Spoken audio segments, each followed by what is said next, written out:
dito, oh. Kasi ano, 엄마!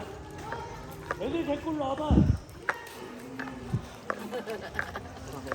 Wala. Nakakarinig ako ng ano, Koreano. Pero ang dami nga Koreano. Kaya!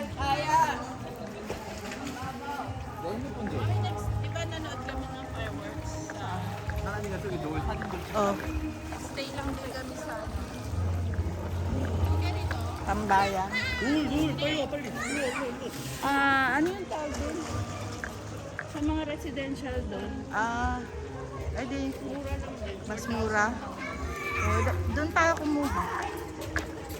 Anong, ano yun? Ganito lang din. Ano yung hotel? Hindi siya hotel. Condominium. Edi, kumuha ka na nga ngayon. Baka mag-close. Ay, menu yan ate. Dito na tayo lunch? Ay, Lunch. gusto mo? Dinner? Oh, parang tayo na ba? Mag-set ng table pa. Saan ba meron? Doon, may tatlo. O, doon daw. Ang alin? Andun yung table. Kasi basa tayo eh. Upuan na. Pwede ba kumuha na ng upuan? Sige po, ilan po? Pwedeng dito na lang kasi basa tayo. Ano yung... Para sa bag. May bag ka ba? Okay na yung bag. Diyan mo. Ano yung kinuha mo? Ano yung Upuan. upuan lang. Hindi yung ano natin, dinner. Ito nga. Ito na. Oh, ito din na.